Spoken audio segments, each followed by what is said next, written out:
من أموالهم صدقة تطهرهم وتزكيهم بها وصل عليهم إن صلاتك سكن لهم والله سميع عليم۔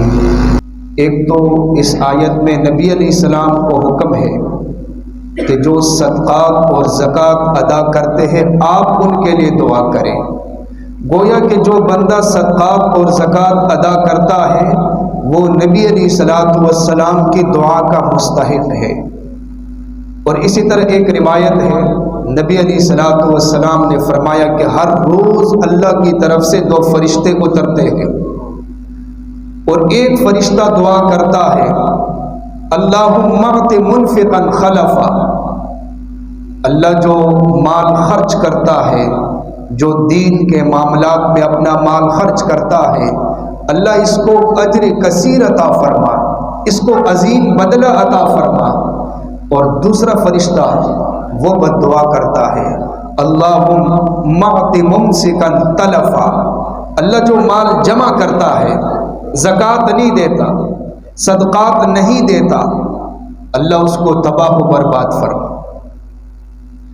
اب گویا کہ ایک بندہ جب مال خرچ کرتا ہے تو فرشتوں کی دعا میں وہ شامل ہو گیا، گویا کہ فرشتوں نے اس کے لیے دعا کی اور رسول اللہ صلی اللہ علیہ وسلم کی دعا کا وہ مستحق ہو گیا۔ اور نبی علیہ السلام کی دعا کے بارے میں اللہ نے فرمایا کہ وہ سکون کا باعث ہے، سکون کا ذریعہ ہے۔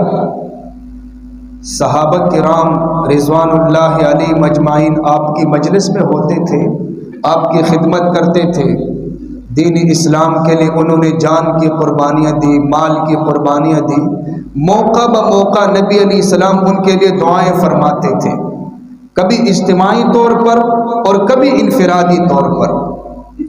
ویسے تو صحابہ کا بڑا مقام تھا، بڑا مقام۔ اللہ تبارک و تعالی نے صحابہ کے ہوتے ہوئے قرآن میں یہ اعلان فرمایا کہ یہ کامیاب ہے۔ اللہ تعالیٰ نے قرآن میں ان کے ہوتے ہوئے، ان کی موجودگی میں نبی علیہ السلام پر وحی اترتی ہے، بتایا جاتا ہے کہ آپ کی مجلس میں جو یہ صحابہ بیٹھے ہوئے ہیں یا جو شہید ہو چکے ہیں یہ کامیاب ہیں، ان کے اعمال قبول ہو گئے، ان کی اگر کوئی لغزش ہے، کوئی غلطی ہے تو وہ معاف، اور ان کے لیے جنت ہے۔ سورہ توبہ کی آیت ہے والسابقون الاولون من المہاجرین والانصار۔ اللہ تعالیٰ نے یہاں انصار اور مہاجرین ان کو سابقون الاولون کا خطاب دیا، یہ ہر معاملے میں سبقت کرنے والے ہیں۔ مہاجر بھی نبی علیہ السلام کے اشارے کے منتظر ہوتے تھے اور انصار بھی رسول اللہ صلی اللہ علیہ وسلم کے اشارے کے منتظر ہوتے تھے۔ آپ نے ایمان کا حکم دیا، کلمہ پڑھ کر مسلمان ہو گئے، اعمال میں بھی سابق، سب سے زیادہ یعنی سبقت کرنے والے، اخلاص میں بھی سبقت کرنے والے، قربانی دینے میں بھی سبقت کرنے والے، جان کی قربانی، اولاد کی قربانی، مال کی قربانی دینے میں سبقت کرنے والے۔ تو اللہ نے سابقون الاولون کا خطاب فرمایا۔ جب اللہ نے سابقون الاولون فرمایا تو ان کا مقام کیا ہوگا؟ اچھا، سننے والے کے ذہن میں ایک بات آ سکتی ہے کہ صحابہ کرام تو اس دور میں تھے اور رسول اللہ صلی اللہ علیہ وسلم کی صحبت ملی، وحی کو اترتے ہوئے انہوں نے دیکھا، ان کو ایک اعزاز ملا، ایک فضیلت ملی، لیکن ایسا لگتا ہے کہ ہم ہمیشہ کے لیے محروم ہو گئے۔ تو اللہ تعالیٰ نے آگے اس آیت میں فرمایا والذین اتبعوہم بإحسان، فرمایا کہ اس اعزاز کے اندر وہ بھی شامل ہے جنہوں نے ان صحابہ کے نقش قدم پر اپنی زندگی بسر کی، صحابہ کی طرح وہ ایمان لے آئے، صحابہ کی طرح وہ عمل صالح کے میدان میں بھی آگے بڑھے، اور صحابہ کی طرح وہ جہاد کے میدان میں بھی آگے بڑھے، اور خرچ کرنے کے میدان کے اندر بھی وہ آگے بڑھے۔ فرمایا ان کا بھی بڑا مقام ہے، ان کا بھی بڑا مقام ہے۔ اعد اللہ لہم جنات تجری، بڑا مقام ہے، یعنی وہ جن کے دلوں کے اندر مہاجرین صحابہ کی محبت ہے، انصار صحابہ کی محبت ہے، اور رسول اللہ صلی اللہ علیہ وسلم کی محبت ہے، اور صحابہ کے نقش قدم پر وہ زندگی بسر کرتے ہیں، فرمایا ان کا بھی بڑا مقام ہے اللہ کے ہاں۔ جس میں یہ صفات پیدا ہو جائے، فرمایا کہ اس کو بھی بہت بڑا مقام مل سکتا ہے۔ لیکن بہت سارے بدبختوں کے بارے میں آپ نے سنا ہوگا، وہ صحابہ کے عیوبات کو بیان کرتے ہیں، اپنے ذہن کے مطابق کوشش کرتے ہیں، صحابہ کے بارے میں متنازع قسم کی باتیں کرتے ہیں۔ جب اللہ تعالیٰ نے فرما دیا تو بات ختم ہو گئی، اب ہمارے لیے وہاں لب کشائی کی کسی قسم کی گنجائش نہ رہی۔ بعض یہاں تک کہ صحابہ کو برا بلا بھی کہتے ہیں۔ اللہ کے پیغمبر نے فرمایا اللہ اللہ فی اصحابی لا تتخذوهم من بعدی غرضا فمن احبهم فبحبی احبهم ومن ابغضهم فببغضی ابغضهم۔ فرمایا جس کے دل کے اندر صحابہ کی محبت ہے، یہ اس بات کی دلیل ہے کہ اس کے دل میں نبی کی محبت بھی ہے، اور جس کے دل کے اندر صحابہ کی نفرت ہے وہ چاہے چیختا رہے چلاتا رہے کہ میرے دل میں نبی کی محبت ہے، وہ جھوٹا ہے۔ صحابہ کی نفرت اس بات کی دلیل ہے کہ اس کے دل کے اندر نبی علیہ السلام کی نفرت بھی موجود ہے۔ وَمَنْ أَحَبَّهُمْ فَبِحُبِّ أَحَبَّهُمْ وَمَنْ أَبْغَضَهُمْ فَبِبُغْضِ أَبْغَضَهُمْ۔ صحابہ کے بارے میں کبھی بحث نہیں کرنی چاہیے۔ ہم گلیوں میں بیٹھ کر بعض دفعہ تبصرہ کرتے ہیں، حضرت معاویہ کے بارے میں عجیب عجیب باتیں کر جاتے ہیں۔ یہ معاویہ کون ہے؟ یہ وہ ہے جس کے لیے رحمت للعالمین صلی اللہ علیہ وسلم نے خصوصی دعا فرمائی، اللہم اجعلہ ہادیا مہدیا وہد بہ۔ اللہ معاویہ کو ہدایت یافتہ بنا، اللہ معاویہ کو ہدایت کا ذریعہ بنا۔ یہ رسول اللہ صلی اللہ علیہ وسلم کی زبان مبارک کی دعا ہے حضرت معاویہ کے بارے میں۔ تو فرمایا کہ سابقون الاولون، اور جو ان کے نقش قدم پہ چلنے والے ہیں، اعد لہم جنات تجری من تحتها الانہار، اعد لہم جنات تجری تحتها الانہار۔ اللہ تعالیٰ ان کے لیے تیار کر چکے ہیں ایسے باغات جن کے نیچے نہریں جاری ہیں۔ رضی اللہ عنہم ورضوا عنہ، اللہ ان سے راضی اور یہ رب سے راضی۔ ان کی گارنٹی ہے صحابہ کی، ان کو بتا دیا گیا کہ آپ کے اعمال قبول ہو گئے، نمازیں قبول ہو گئی، روزے قبول ہو گئے، اور یہ بھی بتا دیا گیا کہ جو لغزش ہو گئی وہ معاف ہو گئی، جو غلطی ہو چکی ہے وہ معاف۔ یہ جو اعلان فرمایا رضی اللہ عنہم ورضوا عنہ، اللہ ان سے راضی ہے، وہ رب سے راضی ہے، اس کا مطلب کہ اگر کوئی خطا کسی سے ہو چکی ہو تو اللہ نے معاف فرما دی۔ فرمایا ذالک هو الفوز العظیم، یہ بہت بڑی کامیابی ہے۔ صحابہ کا کتنا بڑا مقام، آپ کبھی قرآن کا مطالعہ کریں، سورہ فتح میں اللہ تعالیٰ فرماتے ہیں لقد رضی اللہ عن المؤمنین اذ یبایعونک تحت الشجرہ۔ فرمایا یقیناً تحقیق اے پیغمبر صلی اللہ علیہ وسلم، وہ جو درخت کے نیچے صحابہ جمع ہوئے تھے اور آپ کے ہاتھ پر بیعت کر رہے تھے، اور اس بات پر بیعت کر رہے تھے کہ یا رسول اللہ ہم آپ کے اشارے کے منتظر ہوں گے، آپ کی اطاعت کریں گے، نہ جان کی پرواہ کریں گے، نہ مال کی پرواہ کریں گے، نہ اولاد کی پرواہ کریں گے، جو آپ کا اشارہ ہوگا، آپ کا حکم ہوگا، ہم مر مٹنے کے لیے تیار ہوں گے۔ اللہ نے فرمایا لقد رضی اللہ عن المؤمنین، ان صحابہ کے بارے میں لب کشائی مت کرو، اللہ کا اعلان ہے اللہ ان سے راضی ہو چکے ہیں۔ اور سورہ فتح میں یہ بھی فرمایا محمد الرسول اللہ، نبی علیہ السلام کا ذکر پھر صحابہ کا ذکر ساتھ فرما دیا، محمد الرسول اللہ والذین معہ اشداء علی الکفار، وہ جو نبی علیہ السلام کے ساتھ ہے، وہ جو آپ کی مجلس میں ہوتے ہیں، وہ صحابہ اشداء علی الکفار، جب کفار سامنے آتے ہیں پھر نرمی سے کام نہیں لیتے، پھر جہاد کرتے ہیں، رحماء بینہم، آپس کا معاملہ ہوتا ہے، پیار محبت سے بیٹھ کر نظر انداز کر جاتے ہیں، معاف کر جاتے ہیں، ایک دوسرے کو معاف کر جاتے ہیں۔ رحماء بینہم تراہم رکعا سجدا، آپ جب انہیں دیکھو گے کبھی رکوع میں، کبھی سجدے میں، کبھی قیام میں، بس اللہ کے سامنے کھڑے ہو کر وہ دعا مانگ رہے ہوں گے، عبادت کر رہے ہوں۔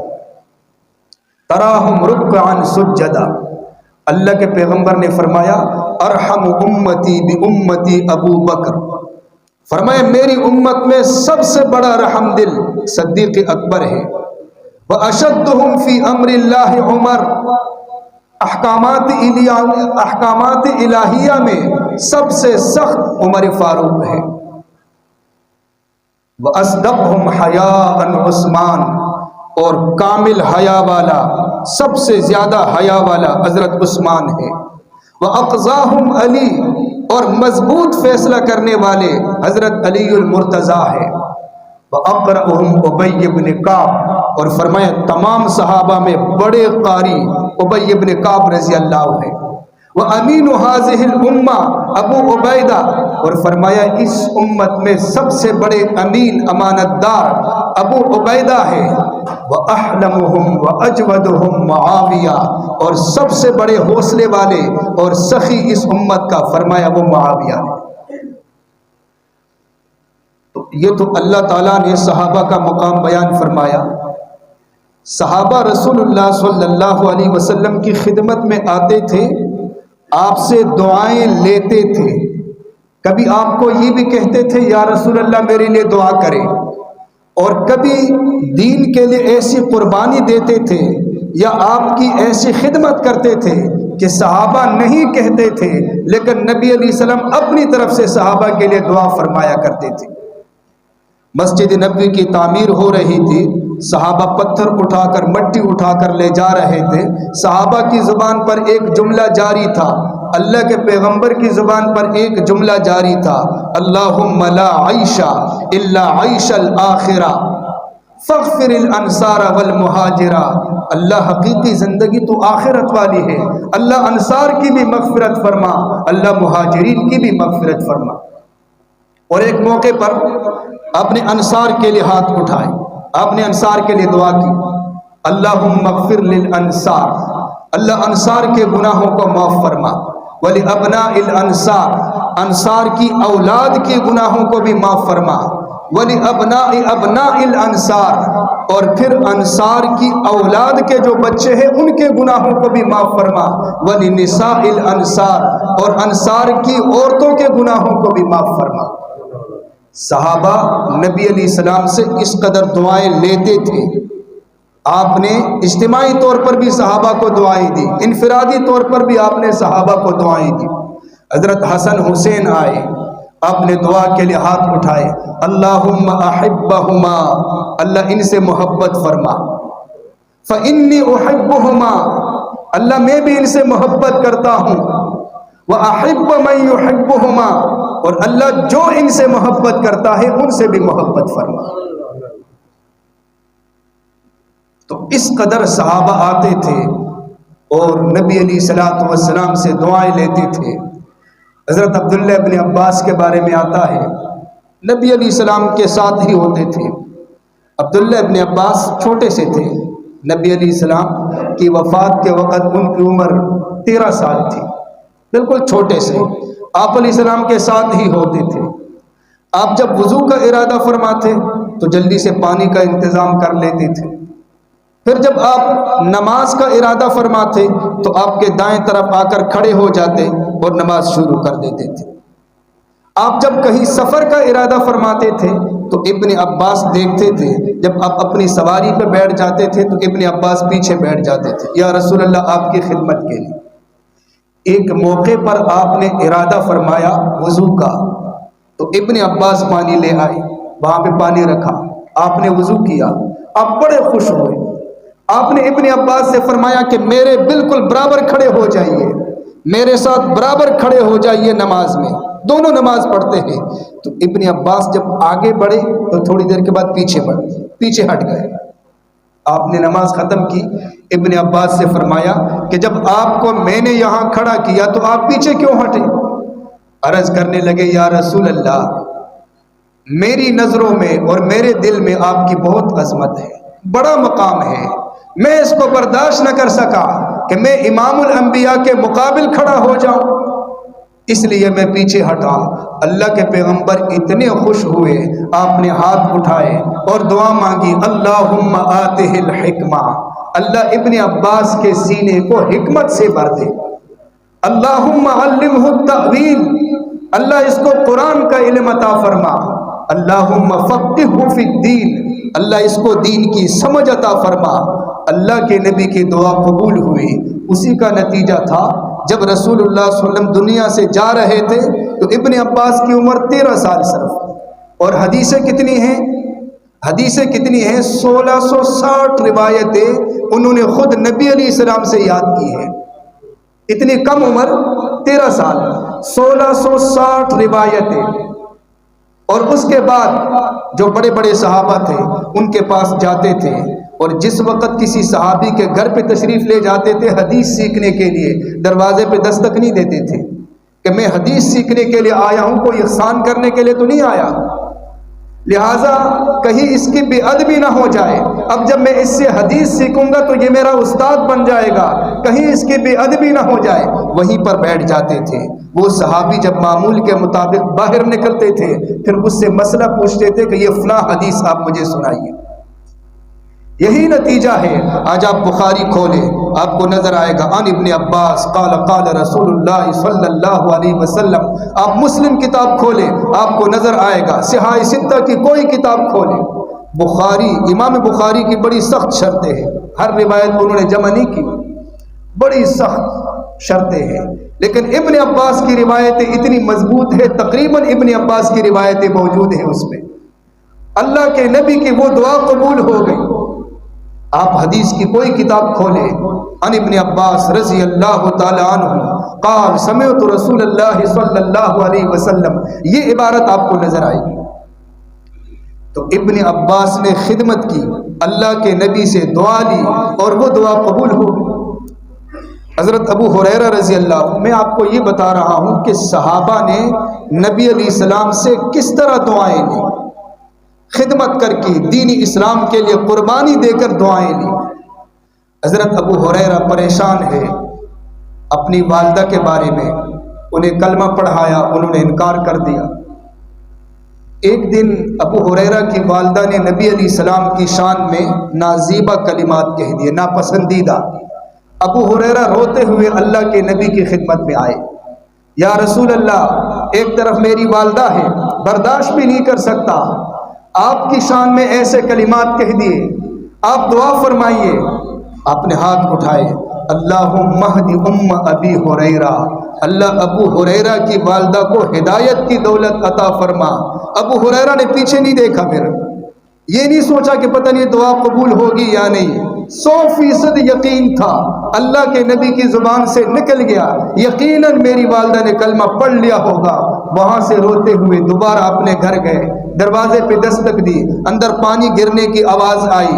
ابو ہریرہ کو یقین ہو گیا کہ شاید اللہ تعالیٰ نے باطن کو بدل دیا، اور پھر خوشی میں ابو ہریرہ کی والدہ نا خوشی میں وہ دوپٹہ بھی بھول گئی، جلدی سے دروازہ کھولا، ابو ہریرہ خوش ہو جائیے، میرا باطن اندر کا حال بدل گیا، اشہد ان لا الہ الا اللہ و اشہد ان محمد رسول اللہ۔ ابو ہریرہ وہاں سے واپس بھاگتے ہیں نبی علیہ السلام کی خدمت میں، پہلے تو روتے روتے بھاگے تھے اور اب خوشی کے آنسو لے کر اللہ کے نبی کی خدمت میں آتے ہیں، یا رسول اللہ، آپ نے ہاتھ اٹھائے، ادھر معاملہ بدل گیا۔ صحابہ اس طرح دعائیں لیا کرتے تھے نبی علیہ السلام سے۔ بہرحال صحابہ تو اس دور میں تھے، آپ کی خدمت کرتے تھے یا دین کے لیے قربانی دیتے تھے تو آپ دعائیں دیتے تھے۔ ہم اس دور کے اندر نبی علیہ السلام سے بھی دعا لے سکتے ہیں یا نہیں، کہ ہمارے حق میں دعا ہو جائے، ہمارے حق میں۔ آپ نے بعض ایسے اعمال بتائے چونکہ نبی علیہ السلام کی نبوت قیامت تک کے لیے ہے، اور قرآن بھی قیامت تک کے لیے، دین اسلام بھی قیامت تک کے لیے۔ اس لیے ہمارے لیے بھی گنجائش ہے، ہم اگر ان اعمال پر عمل کریں تو اللہ کے نبی کی دعا ہمیں بھی شامل ہوگی۔ اللہ کے نبی نے فرمایا رحم اللہ رجلا، فرمایا اللہ تعالیٰ رحم فرمائے اس آدمی پر جو عصر کی نماز سے پہلے 4 رکعت سنتے پڑے۔ یہاں اللہ کے نبی نے دعا فرمائی اللہ تعالیٰ رحم فرمائے۔ اب جو بندہ اس نیت سے آ کر عصر کی نماز سے پہلے، وہ سنتے غیر مؤکدہ جو پڑھتے ہیں، عصر کی نماز سے پہلے ایک بندہ آ کر 4 رکعت سنتے غیر مؤکدہ پڑھتا ہے اور یہ سوچتا ہے کہ اللہ کے نبی کی دعا وہ رحمت والی مجھے بھی شامل ہو جائے، وہ دعا اس کو شامل ہو جائے گی۔ آپ نے فرمایا رحم اللہ امرأن رحم اللہ رجلا سمحا، اللہ تعالیٰ رحم فرمائے اس آدمی پر جو نرم مزاج رکھنے والا ہے، نرمی کا معاملہ کرنے والا ہے۔ اذا باع اذا اشترى اذا اقتضى، جب وہ کوئی چیز بیچتا ہے، جب کوئی چیز خریدتا ہے، جب کسی سے اپنے قرضے کا مطالبہ کرتا ہے، ان 3 موقعوں پر وہ نرمی کا برتاؤ کرتا ہے۔ اللہ کے پیغمبر نے دعا دی اللہ اس پر رحم فرما، اس پر کرم فرما۔ ایک بندہ اگر اس نیت سے یہ کرے گا تو اللہ کے نبی کی دعا اس کو شامل ہو جائے گی۔ اچھا، اللہ کے نبی نے ان 3 موقعوں کو سامنے رکھا، 3 موقعوں کا ذکر فرمایا۔ جب کوئی بیچے، خریدے اور اپنے قرضے کا مطالبہ کرے، یہ 3 موقع ایسے ہیں کہ جس میں بندے کا خون بالکل گرم ہو جاتا ہے۔ بیچتے وقت بھی منافع ذہن میں، کسی کی مجبوری کی طرف توجہ نہیں ہوتی، خریدتے وقت بھی، اور جب کسی پر قرضہ ہوتا ہے تو مطالبہ کرتے ہوئے بھی وہ شیر بن کر مطالبہ کرتا ہے۔ حالانکہ اگلا بندہ اگر مجبور ہے تو اس کو آپ موقع دے دیں، ہو سکتا ہے کوئی بیماری ہو ان کے گھر کے اندر، کوئی اور معاملہ ہو، کوئی پریشانی ہو، اگر وہ ایک نیک بندہ ہے اس کو تنگ نہ کرے، اس کو موقع دے، ہو سکتا ہے اللہ تعالیٰ آپ کے لیے کسی اور طرف راستہ کھول دے۔ لیکن اگر وہ اگلا بندہ فراڈیا ہے، شریر ہے، اس کے پاس ہے لیکن وہ دیتا نہیں ہے، تو پھر اس کا علاج بھی کرنا چاہیے، پھر اس کو نہیں چھوڑنا چاہیے۔ یہ اس صورت میں ہے کہ جب اگلا بندہ مجبور ہے تو اس کی مجبوری سے فائدہ نہیں اٹھانا چاہیے۔ ایسے موقع پر اگر ہم کسی کو مہلت دیتے ہیں تو اللہ کے نبی کی دعا ہمیں شامل حال رہے گی۔ ایک اور حدیث ہے جس پر سب عمل کر سکتے ہیں آسانی سے، فرمایا رحم اللہ امرأن، اللہ تعالیٰ رحم فرمائے اس بندے پر قام من اللیل، رات کو اٹھتا ہے، وضو کرتا ہے، فصلی وایقظ امرأتا، اپنی بیوی کو بیدار کرتا ہے، جگاتا ہے کہ میں تو تہجد کے نوافل پڑھ رہا ہوں، تم بھی اٹھو تہجد کے نوافل پڑھو۔ فَإِنْ أَبَتْ، اگر سستی کی وجہ سے یا غفلت کی وجہ سے وہ اس کی بیوی نہ اٹھ سکے، نزح فی وجہہا الماء، تو اس کے چہرے کے اوپر پانی کا چھینٹا مارے تاکہ اس کی نیند ختم ہو جائے اور وہ بھی تہجد میں شامل ہو جائے۔ اور فرمایا رحم اللہ امرأتن، اللہ تعالیٰ اس عورت پر رحم کرے قامت من اللیل، جو رات کو اٹھ جائے، بیدار ہو جائے، اس کے بعد وضو کرے، وصلت، اور نماز پڑھے، وایقظت زوجہا، اور اپنے شوہر کو بیدار کرے۔ فَإِنْ أَبَا، اگر وہ انکار کرتا ہے، یعنی اگر وہ سستی کی وجہ سے نہیں اٹھ سکتا، فرمایا فَنَزَحَتْ فِي وَجْهِهِ الْمَاء، تو اس کے چہرے پر پانی کا چھینٹا مارے۔ اب یہ ایک عمل ہے جس گھر کے اندر ایسا ماحول ہو، میاں بیوی دونوں اٹھ کر تہجد کی نماز اس نیت سے پڑھے، اللہ کے پیغمبر کی دعا ان کو شامل ہو جائے گی۔ لیکن ماحول بنانا ضروری ہے، یہ نہ ہو کہ ماحول کے بغیر کوئی پانی کا چھینٹا مارے اور وہ بالٹی پورا گرا دے بدلے میں، تو صبح کی نماز بھی مشکوک ہو جائے گی۔ ماحول بنانا ضروری ہے کہ پہلے سے بتا دیا ہو کہ یہ ایک فضیلت ہے، اس فضیلت کو ہم نے حاصل کرنا ہے، تو یہ ماحول بنانا اس کے لیے ضروری ہے۔ اچھا، ایک بات، ایک اور حدیث ہے، نبی علیہ السلام نے فرمایا نظر اللہ سمع مقالتی فحفظها ووعاها ثم اداها كما سمعها۔ یہاں نبی علیہ السلام نے جو دعا دی ہے اپنی امت کے ہر فرد کے لیے، جس کے اندر یہ صفت پائی جائے گی، فرمایا نظر اللہ تعالیٰ سرسبز و شاداب رکھے، تر و تازہ رکھے اس بندے کو جس نے میری بات سنی، یعنی قرآن کا کوئی حکم سنا، دین کا کوئی حکم، فحفظها، پہلے اس کو یاد کیا، ووعاها، پھر اس کو یاد رکھا، اس کو دہراتا رہا، ثم اداها، پھر آگے اس کو پہنچا دیا، کما سمعها، جیسے اس نے سنا تھا، آگے اس نے تبلیغ کی، آگے لوگوں کو بتا دیا۔ اس نیت سے اللہ کے نبی نے اس کے لیے دعا کی ہے، اور اللہ کے نبی کی دعا کے اندر یہ شامل ہو جائے گا۔ اچھا، ایک صورت یہ ہوتی ہے کہ بندہ کہیں لکھ کر لگا دے دعاؤں کا طلبگار، جیسے ہم اشتہارات پر دیکھتے ہیں۔ دوسری صورت یہ ہے کہ ہر آنے جانے والے کو کہے میرے لیے دعا کرے جی، خصوصاً امام صاحب کے پاس آ کر میرے لیے دعا کرے جی، حالات ٹھیک نہیں ہے میرے لیے دعا کرے۔ ایک صورت یہ ہے کہ میرے لیے نبی علیہ السلام کی دعا شامل ہو جائے۔ اب یہ ان تمام دعاؤں سے افضل ہے۔ اگر ہم ان اعمال پر عمل کریں گے تو رسول اللہ صلی اللہ علیہ وسلم کی دعا ہمارے لیے شامل حال ہوگی۔ آگے بھی دو صورتیں بنتی ہیں۔ ایک صورت یہ ہے کہ ہم کسی کو کہیں کہ ہمارے لیے دعا کرے، مثلا گھر کے اندر والد کو کہا، دادا کو کہا، والدہ کو کہا جی ہمارے لیے دعا کرے، حالات ٹھیک نہیں ہے، یہ اس میں کوئی اتنا کمال نہیں ہے۔ ایک صورت یہ ہے کہ آپ نے نہیں کہا، لیکن آپ کے اخلاق و کردار کو دیکھ کر، آپ کی خدمت کو دیکھ کر، آپ کے رویہ کو دیکھ کر خود اس کے دل نے آپ کو دعا دی، یہ کمال ہے۔ آپ جس محلے میں رہتے ہیں، جس گلی میں، آپ وہاں صفائی کرتے ہیں، آپ لوگوں کا خیال رکھتے ہیں، وہ سارے گلی والے آپ سے خوش ہیں، آپ کے اس طرف جو گھر ہے وہ بھی خوش ہے، اس طرف والا بھی، وہ بظاہر تو نہیں دیتے لیکن ان کا دل آپ کو دعائیں دے رہا ہے، ان کے دل آپ کو جو ہے دعائیں دے رہے ہیں، یہ کمال ہے۔ اب والدین جب تک زندہ ہے ہمارے پاس موقع ہے ہم ان کی خدمت کر کے ان سے دعائیں لیں، ان کی خدمت کر کے، ان کو راضی کر کے، اور کوشش کریں کہ وہ خوش رہے، اور ان سے ہم دعائیں لیں۔ کہنا تو جیسے بعض لوگوں کے بارے میں ہم نے یہ سنا ہے، بعض دفعہ نا گھر کا کوئی ایک فرد اچھا ہوتا ہے، والدین کو خوش رکھتا ہے، تو والدین جب بھی ہاتھ اٹھاتے ہیں تو ویسے ہی زبان پہ آ جاتا ہے جی اس کے لیے دعائیں نکل آتی ہے، تو یہ دوسرے جو ہوتے ہیں ان کو بڑا غصہ آ جاتا ہے۔ یہ والدین کے پاس آ کر کہتے جی جب بھی آپ ہاتھ اٹھاتے ہیں دعا اس کے لیے نکلتی ہے، کیا میں آپ کا بیٹا نہیں؟ میں بھی تو آپ کا بیٹا ہوں۔